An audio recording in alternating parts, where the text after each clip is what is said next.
마지막 웃음의 최경훈 감독님, 알로하의 김다솜 감독님, 마더군의 박나나 조연출님, 김영선 배우님 함께 해주셨습니다. 네, 함께 이야기를 나눠보는 주비 시간을 갖도록 하겠습니다.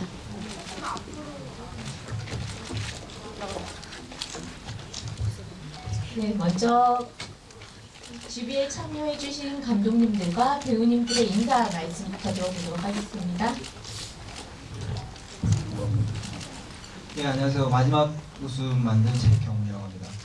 오늘 이렇게 여러분들이 영화 봐주셔서 너무 감사드리고요. 그리고 다른 팀들은 이렇게 배우들도 같이 나오고 좀 좋은 분위기를 만들고 있는데 저는 등장인물들이 좀 바빠서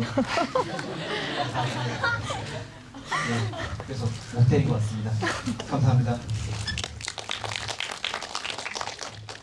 네, 안녕하세요. 알로하의 감독 김다솜이고요. 추운 날씨에도 이렇게 와주셔서 정말 감사합니다. 네.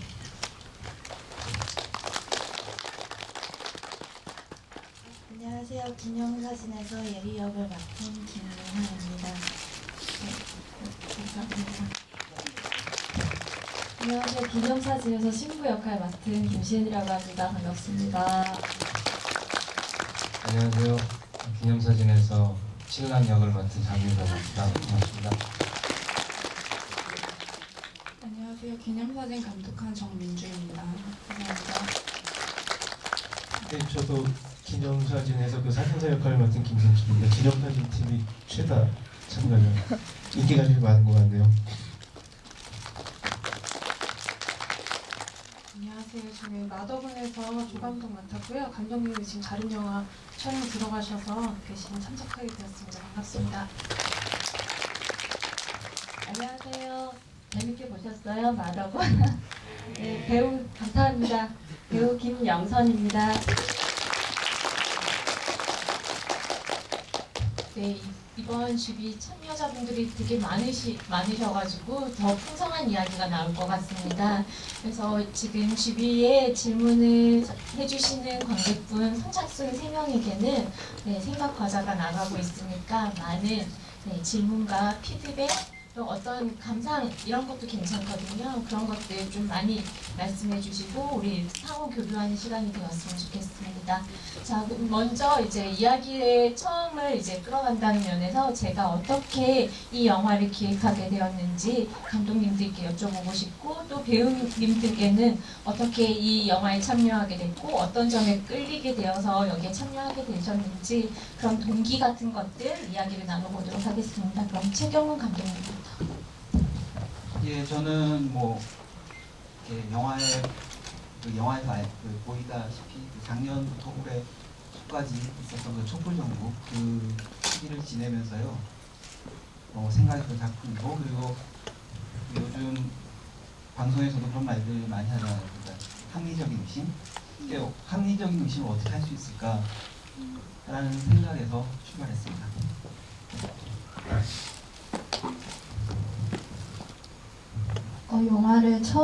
이야기를 처음 생각하게 된 거는 제가 밤에 보이는 그 노란 창문을 엄청 좋아하는데 그게 어렸을 때부터 있었던 어떤 습관이거든요. 근데 그게 제가 이제 어렸을 때 고모 할머니네 집에서 항상 엄마 아빠를 기다렸었어요. 근데 금요일 날 엄마 아빠가 오시면은 오빠랑 바로 들어가는 게 아니고 그 불빛을 바라봤었거든요. 근데 그게 어렸을 때인데도 그냥 이렇게 서로 우리 보고 들어가자 이게 아니라 그냥 그 불빛을 보고 들어갔었던 그 습관이 저한테도 있고 오빠한테도 아직 남아 있어가지고 거기서 그 창문에서 이야기를 시작하게 되었어요.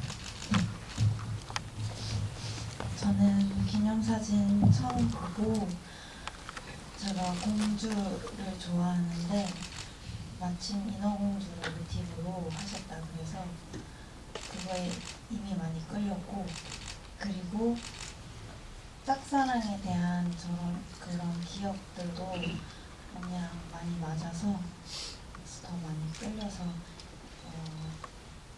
열심히 참여할 수 있는 동기가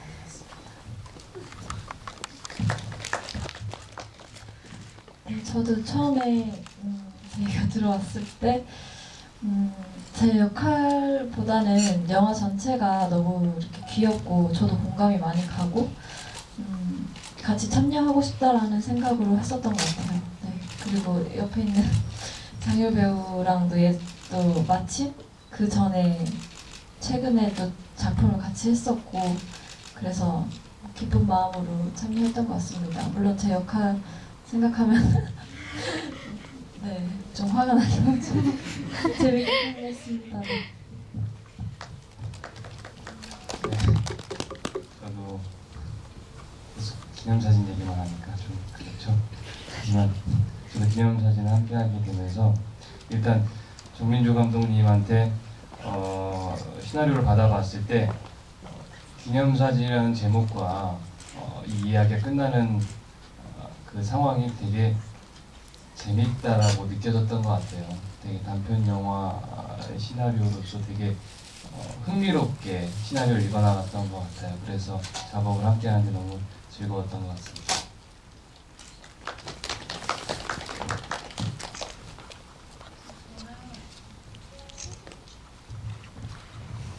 저는 대학 남자 동기 결혼식에 갔다가 신랑 측 하객으로 처음 서봤는데 예비처럼 어쩌다 보니까 신랑 옆자리까지 가게 된 거예요. 그래서 기분이 묘한데 이러면서 옆 친구랑 농담을 했어요. 야, 찰칵할 때 내가 뽀뽀해버린다고. 그게 저 말고 실제로 그 신랑을 좋아하는 어떤 여자가 그런 짓을 해버릴지도 몰라 이런 농담을 하다가 영화를 만들게 되었습니다. 농담이 영화가 됐군요. 저는 정민주 감독님이 같이 만나서 작품 얘기하는데 의미 있다고 생각해서 같이 참가했고요. 그리고 그 작품이 아주 의미 있게 나온 것 같아서 정민주 감독님한테 감사하게 생각하고 있습니다. 네.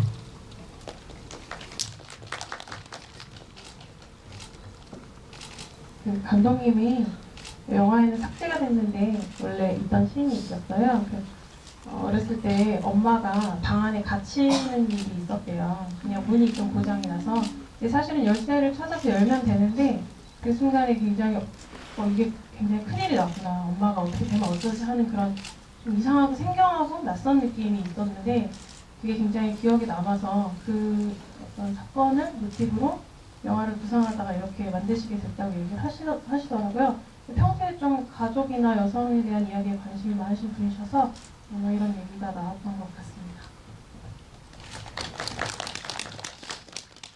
네, 저는 아마 작년 미장센 영화제에서 제 영화가 끝나고 감독님하고 촬영 감독님이 밖에서 기다리시더라고요. 기다려서 이런 영화가 제작될 건데 같이 했으면 좋겠다고 그렇게 말씀을 하셨는데 그게 참 기분이 묘하게 좋았어요. 너무 감사하고 그래서 신혼만 듣고 하겠다고 그랬어요. 그냥.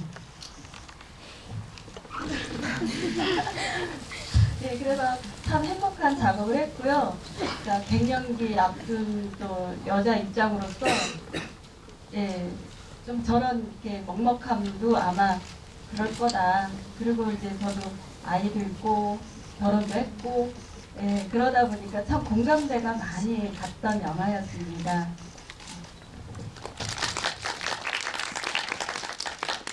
네, 이제 관객분들의 질문을 받아보도록 하겠습니다. 질문이 네, 여기 앞에 계신 분.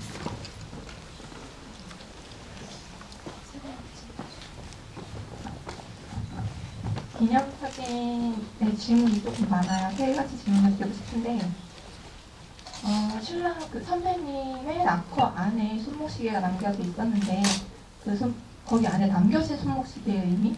시간이 0시 0분 1초더라고요. 시간이라든가 그냥 시계 자체에 대한 의미가 알고 싶고요. 그 다음에 신부한테 스토커라고 한 농담의 의미.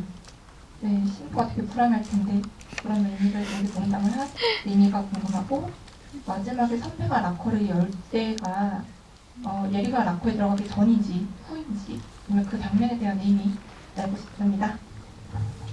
먼저 그 스토커라는 농담에 대해서는 장렬 배우님이 설명을 해주시겠습니다.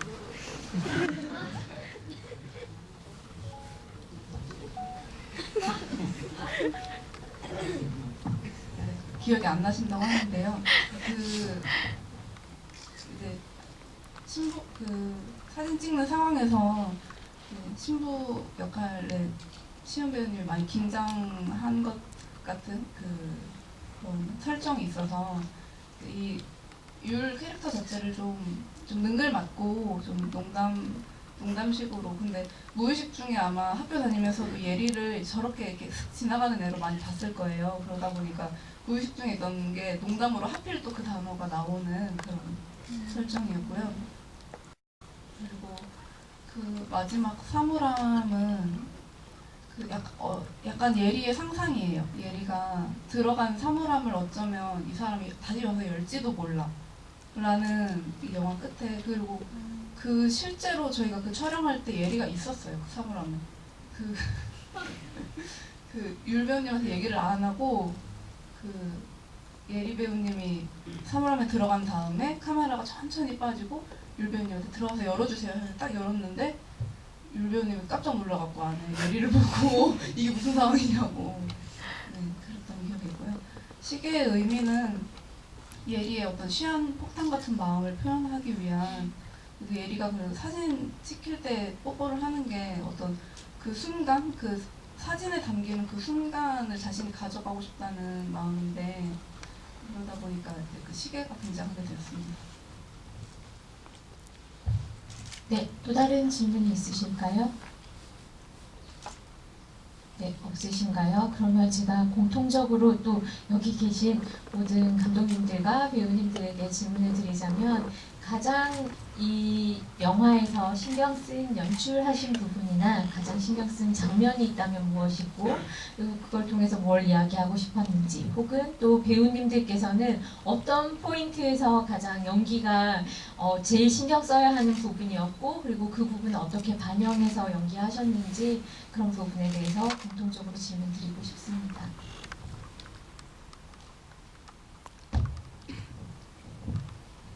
네, 저 같은 경우는 이제 그 신경 쓴 부분은 그 눈을 가리는 눈을 가리는 부분이 그게 사실 제 나름대로 의미는 사실 눈 가려도 알아볼 사람 다 알아보잖아요. 그러니까 어떤 그런 그 부분에서 이게 거짓말이라는 걸 생각했는데, 그러니까 어떻게 한 번 더 곱씹어 보면은 거짓말인 거를 뻔히 알 수 있지 않을까라는 의미에서 그런 방법을 썼고요. 그리고 그 굵기를 얼만큼 할지 그 눈을 가릴 때 사실 PD랑 굉장히 얘기를 많이 했어요. 좀 더 굵게 할 것인가, 좀 더 얇게 할 것인가. 나름 되게 중요한 부분이었고요. 그리고 그 외에 또 신경 썼던 부분은 총 이제 눈을 가린 인물이 3명인데 그 중 한 명이 또 요즘 많이 이렇게 방송에 그러니까 뉴스에서 많이 나오고 있지 않습니까? 그 인물을 어떻게 드러낼 것인가를 되게 고민을 많이 했어요. 그래서 알게 모르게 좀 중간중간에 이렇게 삽입도 많이 하고 그러면서 아직 여전히 뭐 우리 사회에 아직 다 풀지 못한 그런 적폐라던가 그런 부분을 표현하고 싶었습니다.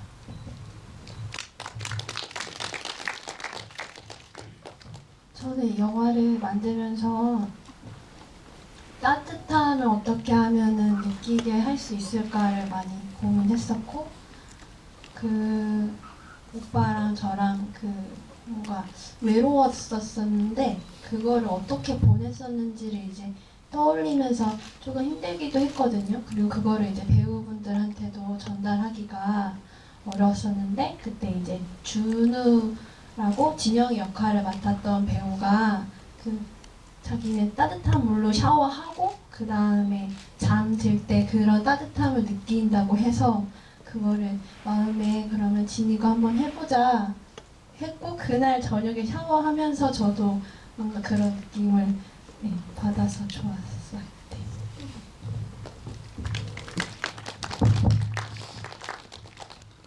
저는 사실 대사가 한마디도 없잖아요. 그래서 짝사랑을 할 때 무슨 말이 필요하냐면은 모든 그런 감정이나 예리의 마음을 그리고 금방이라도 터져버릴 것 같은 마음을 몸짓이나 눈빛으로 표현하는 거에 제일 많이 중점을 뒀고, 그리고 저는 기억에 아직도 많이 남는 게 마지막에 신랑한테 뽀뽀하고 도망치는 장면이 저는 진짜 실제로 가슴 정말 심장이 터질 뻔했습니다. 진짜 처음 찍었을 때 뽀뽀하고 연출 언니한테 달려서 안겼어요. 진짜로 저도 왜 그런지 모르겠는데 네, 그럴 정도로 그 장면이 되게 좀 너무 떨리고, 그래서 그런 폭탄 같은 거를 하는데 도움이 많이 됐었던 것 같아요.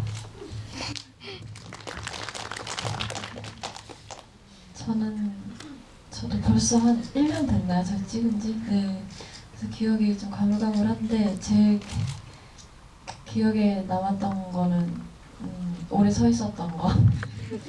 그리고 또 저도 대사가 많이 없어요. 근데 기억에 남는 장면이 이제 제가 남편 될 사람한테 자꾸 누가 옆에 오고 막 이렇게 뽀뽀하기 전에도 뭔가 신경이 쓰이니까 누구? 이렇게 하는 대사가 있었어요. 근데 저는 좀 간단하게 생각했는데 감독님이 굉장히 이렇게 딱 정확하게 뭔가 원하시는 게 있더라고요. 그래서 쳐다보지도 않고 이렇게 앞을, 저도 이제 신부니까 1년에 한 번밖에 없는 결혼식에서 근데 궁금하고, 근데 너무 또 막 궁금하게 누구 이렇게도 아니고 약간 안 궁금한데 궁금한 듯, 그럼 쳐다보지도 않고 뭔가 되게 이렇게 세밀하게 이렇게 지도를 해줘서 여러 번 좀 그나마 테이크를 갔던 장면이 있었습니다. 네.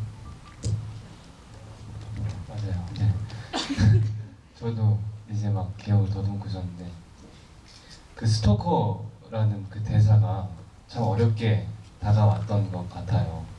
일단 좀 너무 직접적인 그 예리의 그 성격과 이런 것들을 직접적으로 딱 드러내는 순간인 것 같은데, 그게 이 사람이 알고 있건 모르고 있건, 근데 그 대사를 어떠한 톤으로 어떻게 대사를 해야 할지, 그게 처음이자 마지막 대사거든요. 스토커, 그냥 후배 이렇게 하는 대사인데, 어쨌든 감독님과 그 얘기를 정말 많이 나누고 그 대사를 소화하려고 했던 것 같고요. 그리고 촬영하면서도 조금 어려움이 있었던 거는 이제 결혼식장에서 신랑이 계속 사람들을 접대하잖아요. 이제 인사하고. 근데 이제 굉장히 사진 찍을 때 정신이 없고 긴장이 돼 있는 상태, 그 상태에 대해서 굉장히 많이 얘기를 나눴던 것 같아요. 어느 순간 제가 되게 편하게 사진을 찍고 있더라고요. 근데 그렇지 않다, 그런 얘기를 감독님과 많이 얘기를 나눴던 것 같습니다.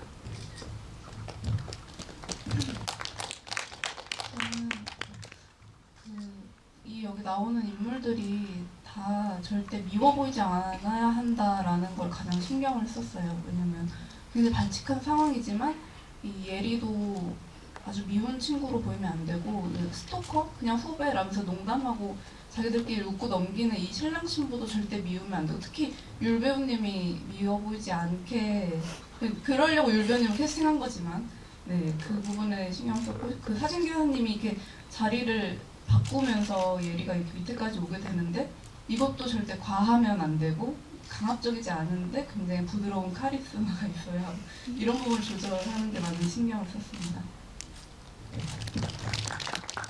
근데 지금 감독님이 말씀하신 것처럼 그 사진 기사가 그 하객들을 이렇게 잘 장악해주길 바랬는데, 근데 그 카리스마 있는데 부드럽게 이렇게 말씀하셔갖고 굉장히 고통스러웠습니다. 네. 감독님이 신경을 많이 쓰셨던 부분은 엔딩이었던 것 같아요. 엔딩에 그 엄마가 없는 빈 방 안에서 커튼이 좀 휘날리면서 뭔가 좀, 이게 그 열린 결말이잖아요. 관객 해석에 달려있는 건데 뭔가 좀 신비스럽고 생경하고 그런 느낌을 주고 싶으셨던 것 같아요. 스태프로서 제가 힘들었던 거는 아이들이 담배 피는 장면이 있어서, 원래 당연히 안 되는 거지만 감독님이 또 윤리의식이 너무 높으셔가지고 저희가 쑥으로 만든 금연초를 준비를 했는데도 절대 한 모금도 피우게 할 수 없다. 그리고 이제 연기가 나야 되는데 옆에서 이제 스태프들이 연기를 대신 해주면 간접 표현을 할 수 없다. 그래가지고 그 장면을 좀 디테일하게 살려내느라고, 왜냐면 너무 겉담배인 게 티가 나면 안 되니까. 그래서 좀 그 장면이 많이 힘들었는데 결과적으로는 잘 나온 것 같아서 만족하고 있습니다. 예, 저도 이렇게 담배를 원래 못 피우는 사람이라 담배 태우는 그 씬이 흉내내는 것처럼 안 보여야 되는데 그런 생각을 했어요. 그래서 연습삼아 이렇게 그 금연초 그거를 했는데 맛있더라고요. 생각보다 그래서 잘 나온 것 같아요. 그래서 잘 피운 것 같아요. 그리고 연기적인 부분, 어려운 부분은 그 연극하는 장면 있잖아요. 그게 번역극이다 보니까 그 실제로 사용하는 그런 대사들이 아니고 뭐 했나요? 막 저도 이렇게 연극할 때 번역극을 잘 선택을 안 하는 편인데 왜냐면 오그라들어서요. 근데 그거를 맨 마지막에는 감정이입을 해야 되잖아요. 제 이야기니까 그 속에 그 엄마의 이야기니까 그래서 그 대본 가지고 감정이입을 하는 부분에 대해서는 조금 시간이 아니 굳이 이렇게 어려운 점 찾으라고 그러니까요. 그 중에 또 찾다 보니까 그 대사가 좀 오그라들었던 거였던 것 같습니다.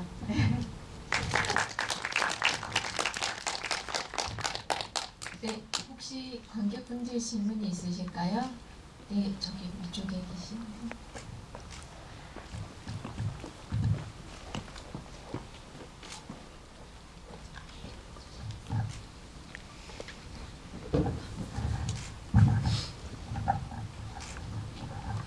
네, 영화 너무 잘 봤습니다.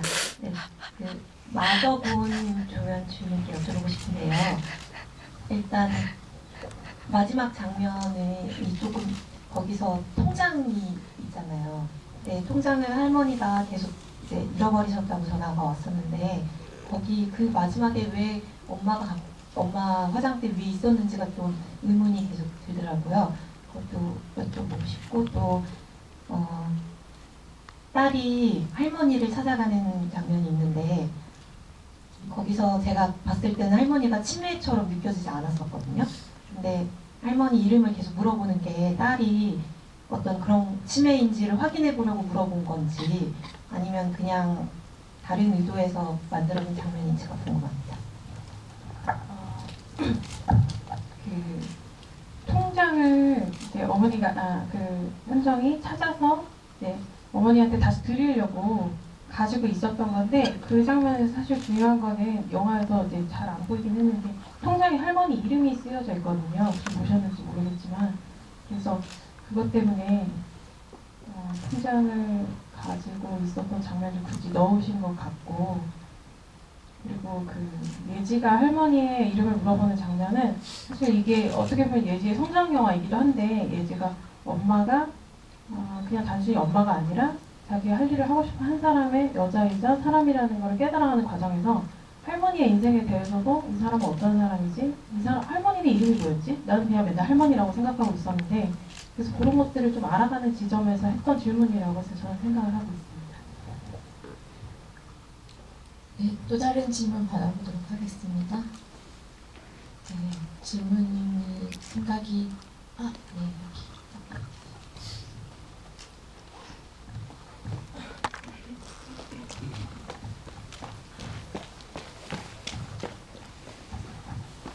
예, 감독님들 작품 너무너무 잘 봤어요. 다채로운 작품들이어서 아주 그 다양한 작품들 재밌게 즐겁게 볼 수 있었고요.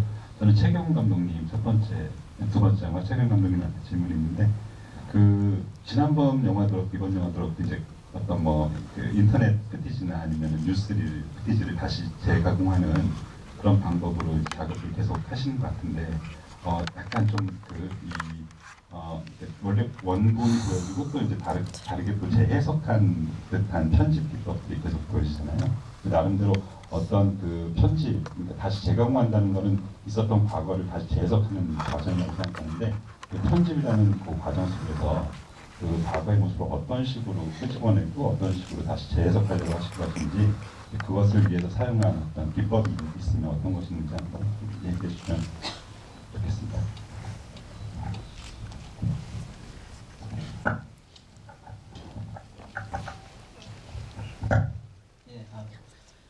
일단 제 작품을 이렇게 자세히 봐주셔서 너무 감사드리고요. 일단 저는 이제 푸티지, 그러니까 인터넷 자료를 주로 쓰는 이유 중에 하나는 사실 어떤 과거의 자료라는 게 저는 제 나름대로 일종의 개인의 기억과도 연결되면서 또 역사와도 연결된다고 생각을 해요. 그래서 그걸 우리가 어떻게 다시 볼 것인가, 지금 말씀하신 대로 그걸 어떻게 다시 보고 재해석할 것인가의 문제로 이걸 쓰고 있고요. 그리고 특히 이제 인터넷 자료 같은 경우는 제가 확대를 많이 하는데 그 확대를 하면서 그 화소가 깨지는 그 화면이 개인적으로 굉장히 마음에 든다고 할까? 그 부분이 굉장히 신경 쓰여요. 항상 볼 때마다. 그리고 그게 일종의 제 나름대로 생각하는 거는 지금 우리가 여기 현대를 살고 있는 사람들의 기억이 아닐까라는 생각을 해요. 그러니까 예전 아날로그 시대 때는 그런 기억이라는 게 뭔가 희미한 느낌이었는데 지금의 과거의 기억을 생각을 하면 어떤 희미함보다는 화면이 깨지는 거, 그런 디지털 이미지가 깨지는 듯한 느낌을 많이 받아요. 그래서 그러한 장면을 많이 쓰고 그다음에 이번 작품 같은 경우는 합리적 의심이라는 부분을 좀 많이 고려를 했는데요. 그러니까 대한민국에서 나오는 그런 나레이션들을 이렇게 하나하나 적어 나가면서 생각했던 것들은 좀 문장이 비문 같은 문장도 있고, 그다음 주어가 빠진다든가, 또 요즘 안 그래도 주어가 없다라는 말을 뉴스에서도 많이 나오고 있는데, 그런 대한뉴스에서도 주어가 없더라고요. 그럼 주어가 없다라는 게 한편으로는 비문이고 의미가 불명확하고, 그런 불명확한 의미에서 다시 거짓말이 시작되고 파생되고 있는 게 아닐까라는 생각을 했습니다. 그러면서 이제 어떤 문장을 분절시키고, 그리고 그 문장을 분절시키듯이 화면도 이제 잘라서 이어붙이 보면서 좀 논리적으로 그러니까 뭐 어떤 논리적 이야기 있지 않을까. 그러면 그렇게 생각하면서 어떤 화면을 보면서 의식의 비약도 있지 않을까라는 생각을 했습니다. 그런 점을 두고 그런 점을 집중해서 이제 만들었습니다.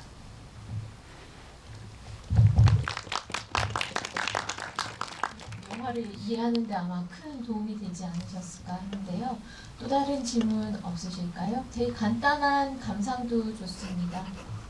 네, 질문 없으시다면 제가 알로하 감독님께 여쭤보고 싶은데요. 그 사실 하와이라는 어떤 우리가 뭔가 아름답고 상상적인 어떤 공간이 있는데 거기 공간에 엄마가 있을 거다라는 식의 상상들, 그리고 그걸 보여주기 위한 되게 사운드 장치라든지 뭐 아니면 빛깔 이런 것들이 되게 디테일하게 아마 장치를 만드셨을 거라고 생각이 들어요.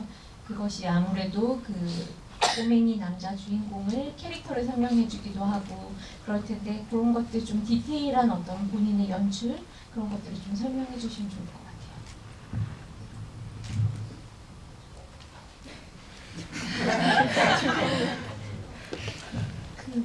같아요. 하와이라는 어떤 가상? 그러니까 나는 여기 살고 있지만 여기에서 충분히 행복함을 느끼지 못해서 만든 어떤 대체되는 공간인데, 처음에는 현실 자체를, 아이들이 놓여있는 현실 자체를 좀 삭막하게 보여주려고 했었어요. 근데 우리 준우랑 유나를 봤는데 아이들 피부가 너무 이쁜 거예요. 너무 건강하고. 그래서 이거를 그래 내가 잘못 생각했다라는 생각이 들더라고요. 그러니까 이 세계를 건강하게 만들고 하와이를 더 희미하게 나타내는 걸로 가보자. 원래 보통은 반대로 이렇게 표현을 하는데, 그래서 아이들을 보고 나서 많이 변화했었던 것 같아요, 이야기 자체가.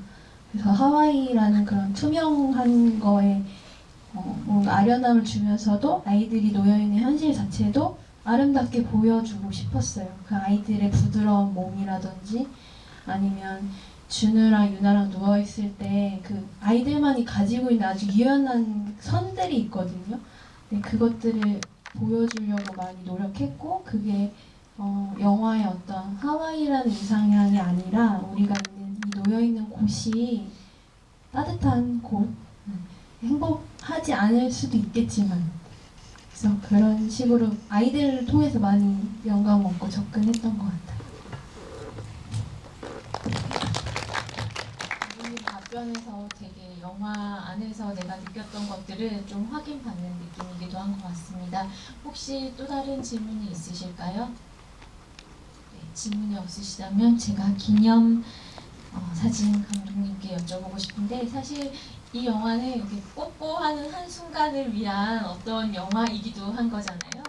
그 순간들을 쌓아오는 과정인 건데, 그 과정을 어떤 식으로 연출을 하신 건지, 네, 본인의 어떤 연출 포인트 같은 것들을 좀 알려주시면 우리가 영화를 이해하는 데도 도움이 될 것 같습니다.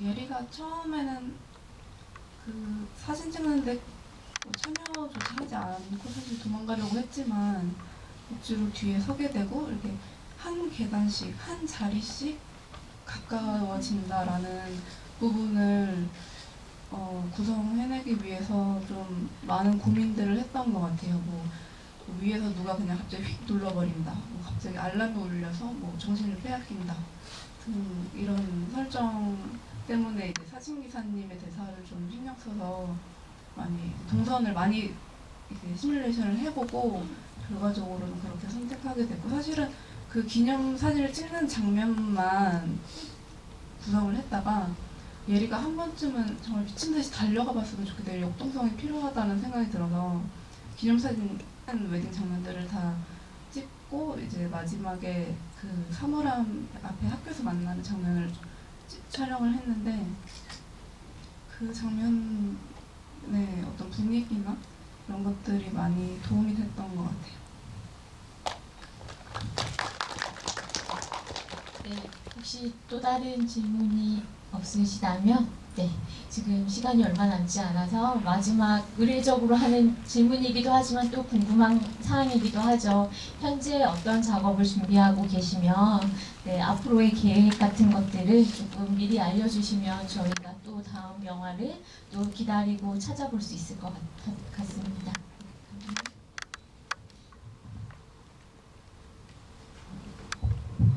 예, 저는 아직 계획이 없습니다.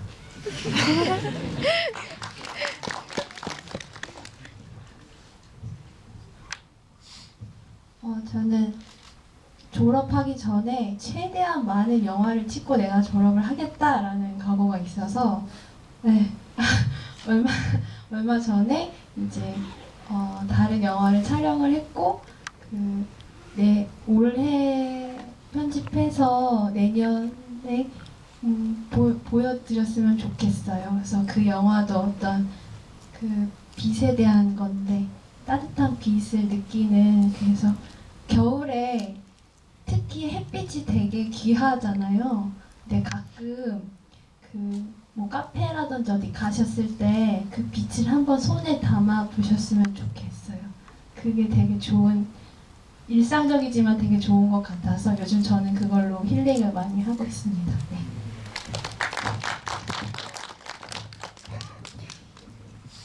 저는 내년에 개봉할 아지트라는 영화를 촬영을 하고 있는데요.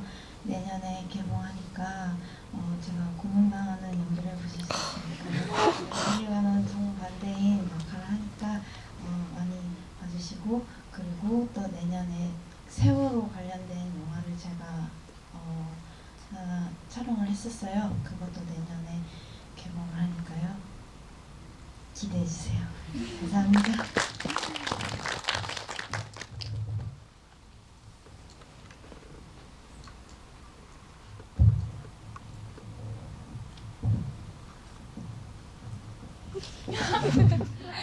죄송합니다. 네, 저는 지금 일단 찍었던 영화가 이번에 올 가을이랑 겨울에 찍었던 영화가 대구 영화팀들이랑 찍었던 Back from the Pit라는 영화를 찍었어요. 그게 원래 단편으로 찍었는데 하다 보니까 장편이 나왔어요. 그래서 잘 돼서 내년 영화제 이렇게 관객들과 또 만났으면 하는 바람이 있고, 또 제주도에서 찍은 김영일강이라는 또 작은 단편이 있어요. 그것도 또 기회가 되면은 관객들과 만나 뵐 수 있었으면 좋겠습니다. 또 다른 오디션 많이 보고 있고 뭐 드라마 이런 데서도 짧게 나오니까 찾아봐 주시면은 반갑게 인사해주세요. 감사합니다. 네, 저도 열심히 오디션과 통해서 이제 열심히 하고 있고요. 내년에 이제 조선 명탐정 3라는 영화에 나올 것 같습니다. 촬영은 마쳤고요. 그때 또 극장에서 뵐 수 있었으면 좋겠습니다. 감사합니다.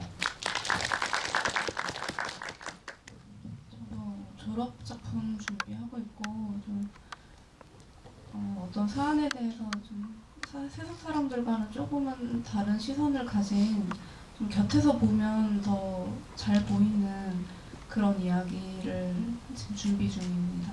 기대해 주셨으면 좋겠습니다.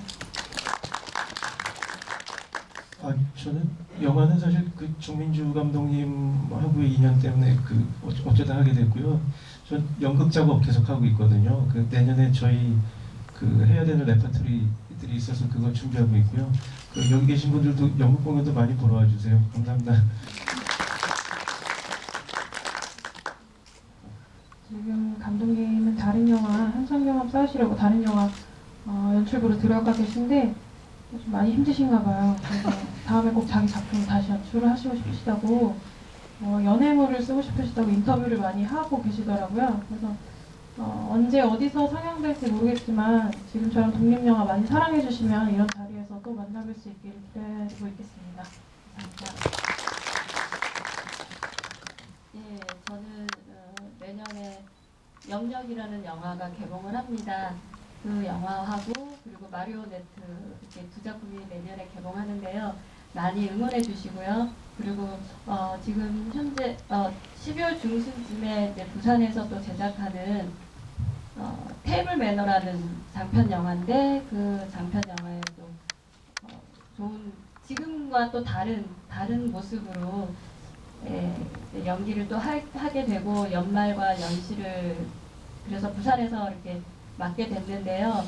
응원해 주세요. 건강 관리 잘 할 테니까 열심히 하겠습니다. 저 김영선입니다. 감사합니다.